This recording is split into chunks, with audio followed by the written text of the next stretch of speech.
Hello and welcome to Threefold Herbal Healing. My name is Lior and I'm the herbalist. And today's topic is microbiome, digestion, and metabolism. But before I start, I would like to remind you that this is the third video in a series of videos about the microbiome. And you might want to stop and hop to listen in the order.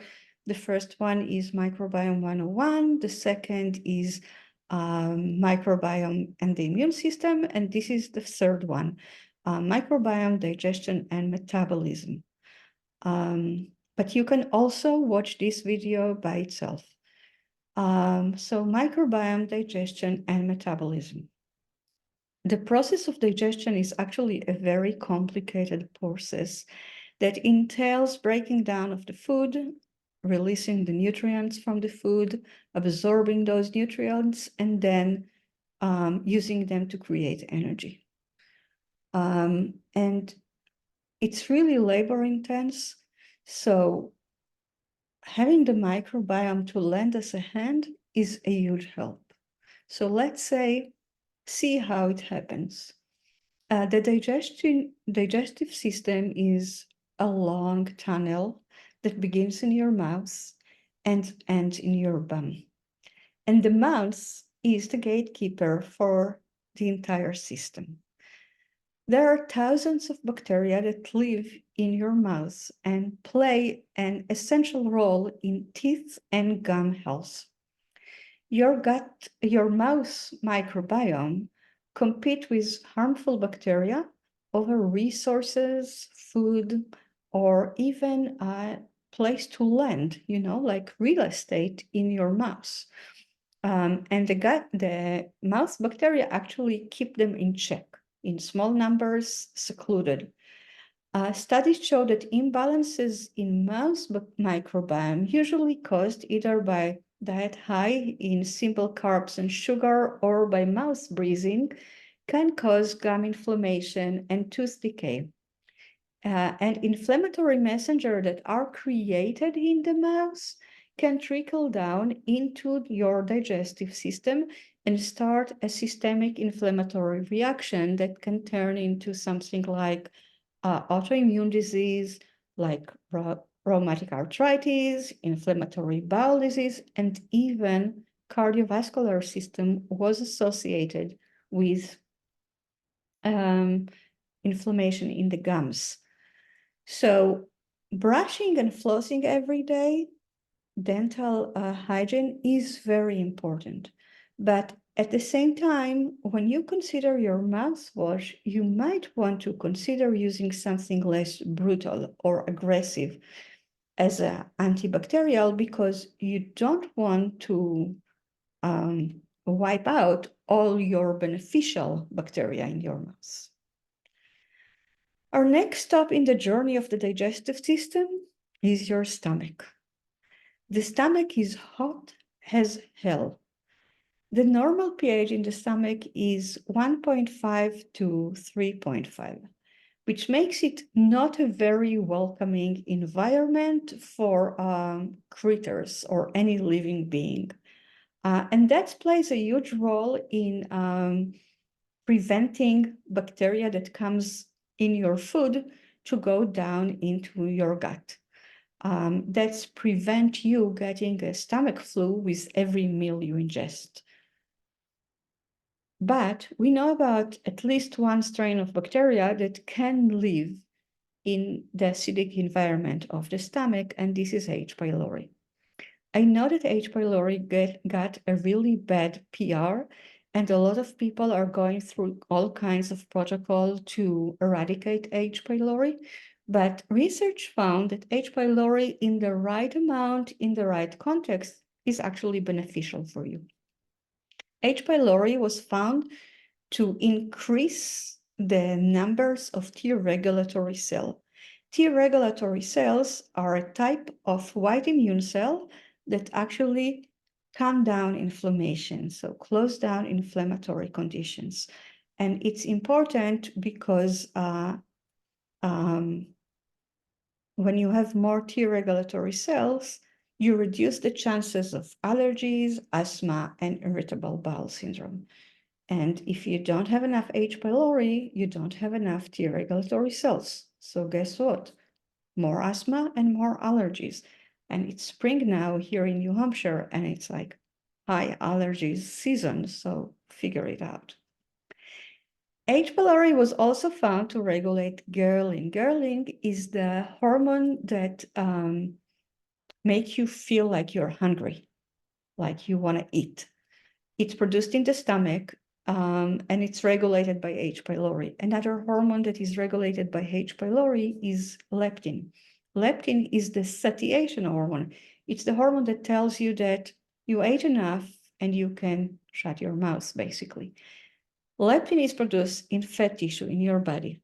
And H. pylori, when you don't have enough of it, lower numbers of H. pylori is associated with increased hunger and weight gain.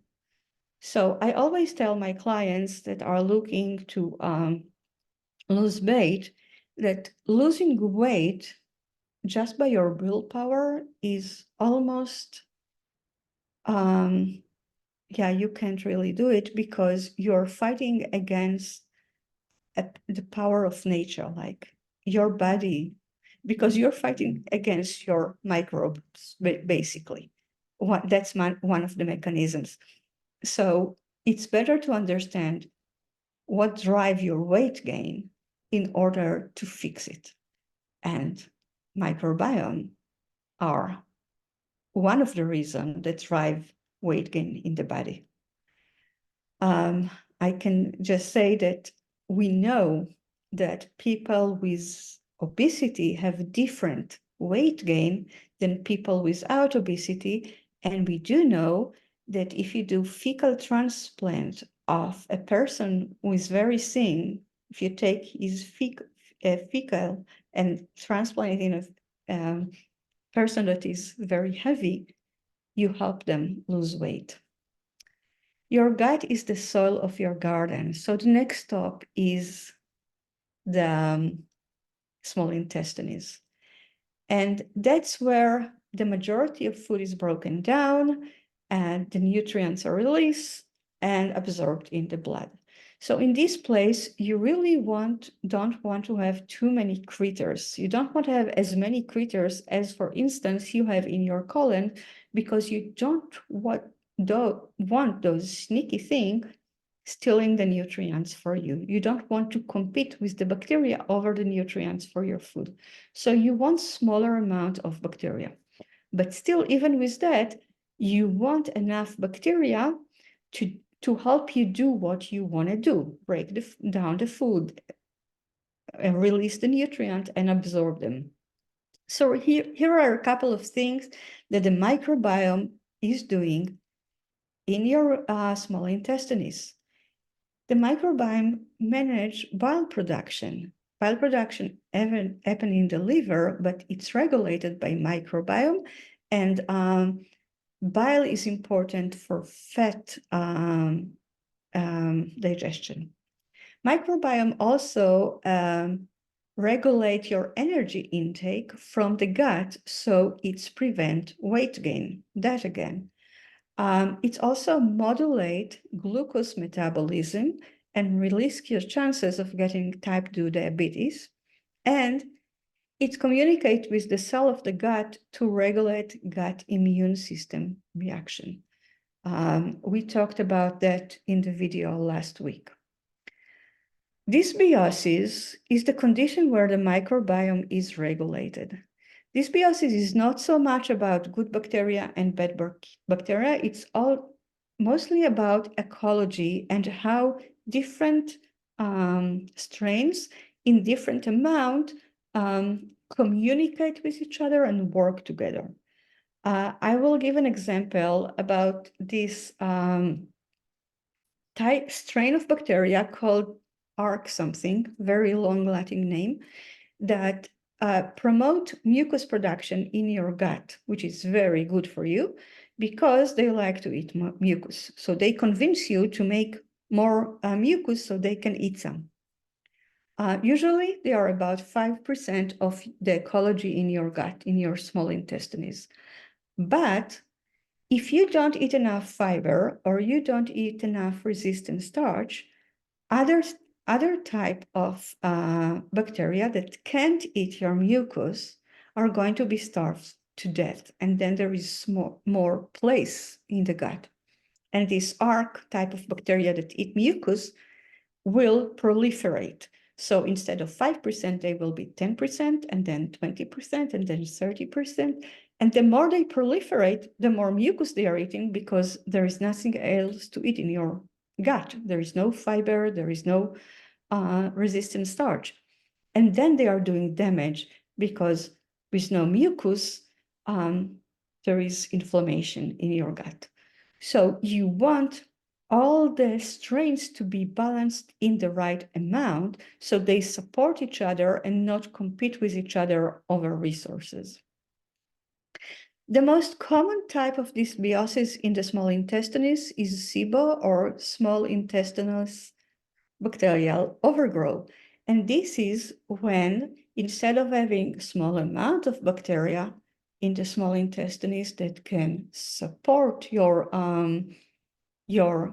digestion, you have too much bacteria in the small intestines, and they start to compete with you over food. So those bacteria, those sneaky critters, they have the ability to even manipulate your enzyme and stop you from producing enzymes that break down certain foods, so they can snatch that food for themselves. And then you find people that are eating, but they are not getting the nutrients from the food that we are eating. So how does it look like? It looks like bloating and gas and cramps and constipation or diarrhea, or sometimes constipation, sometimes diarrhea and acid reflux. Oh, next day, stop, is the colon. And the colon is live beyond your wildest imagination. It is such a live place. The colon is home for trillions of microbiomes. A healthy colon is a house for so many microbiomes. This is where the fiber and resistant starch that you eat and you cannot break down arrive. And your microbiome thrive and feast on it, on all the leftovers from your food. After it does that, it produces vitamin B2, B12, and vitamin K that and release them, give them to you as a gift. So you gave them some resistant starch and fiber as a gift, they give you back B2, B12, and K, making you able to clot blood, heal wounds, and strengthening your bones. The other thing that they do is produce butyrate. Butyrate is a short-chain fatty acid that microbes produce when they digest carbohydrate, and it can provide up to 10% of the energy that your body needs and use. Miracle of miracles, very beneficial for both. So let's sum it all up. Let's bring it all together. What does microbiome do for your digestive tract and metabolism? So the microbe release enzymes that break down nutrients from food. They regulate the immune system in the digestive tract, so the immune system don't overreact and create inflammation. They protect you from harmful pathogen by competing with them on real estate and food. They modulate hunger and metabolism, so you don't overeat and you expend energy effectively and you stay thin and healthy looking, and they produce 10% of the energy your body needs. Any holistic approach to digestive or metabolic conditions such as SIBO, obesity, type 2 diabetes need to consider imbalances in microbiome. And you need to create a care plan that foster a healthy, balanced, thriving microbiome. Are you struggling with digestive symptoms, food cravings, or having a hard time losing weight? I can help. Contact me. I will leave my